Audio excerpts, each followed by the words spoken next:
খুবই ভালো লাগছে, যেটা আমরা চেয়েছিলাম সেটাই হচ্ছে। এবার পরিবর্তনটা তো চলেই এসছে, এবার আরো পরিবর্তন হবে। খুব ভালো লাগছে, কারণ আমি বিশ্বাস করি শুভেন্দুদা হারতে পারে, এটা আমি কোনোদিন বিশ্বাস করি না। তাও মমতা ব্যানার্জির এগেনস্টে নন্দীগ্রামে ওনাকে যেমন হারিয়েছেন, আমি জানতাম শুভেন্দুদা ওনাকে ভবানীপুরে হারাবেন।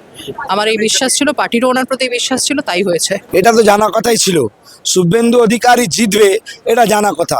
আচ্ছা বলুন তো, মমতা ব্যানার্জিকে লোকে ভোট দেবে কেন? কি কারণ মমতা ব্যানার্জিকে ভোট দেবে? মমতা ব্যানার্জির পাড়ার লোকেরা তার থেকে বিরক্ত, না বেরোতে পারে না ঢুকতে পারে।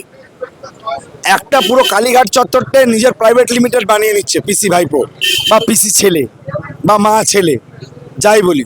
কেন মমতা ব্যানার্জিকে ভোট দেবে? কি করেছেন উনি ভবানীপুরের জন্য? জিতে গেছে, এক্ষুনি জিতলে, এক্ষুনি অ্যানাউন্সমেন্ট হচ্ছে ওখানে 6,000 ভোটে শুভেন্দু অধিকারী জিতেছে। শুনে খুবই ভালো লাগছে, জেতার তো ছিলই দাদা, এটা তো প্রত্যাশিত জয়। এর পেছনে কার্যকর্তারা সবার একত্রীকরণ, তার জন্য আজকে জিতেছে। যার সাধারণ মানুষ স্বতঃস্ফূর্তভাবে রাস্তায় নেমেছে ভবানীপুরে, এর থেকে আর বড় কি হতে পারে? মানে প্রত্যেকটা ভোটার রাস্তায় নেমে গিয়েছে ভবানীপুরে। আপনি যদি দেখেন ভবানীপুরের রাস্তায় এক্সাইড মোড়ে সবাই গাড়ি নিয়ে ঝান্ডা নিয়ে নেমে পড়েছে। ভাবা যায় না সাধারণ মানুষ যে এইভাবে রেসপন্স করবে, এটা অভাবনীয়। আমি দেখে অবাক হয়ে গেছি।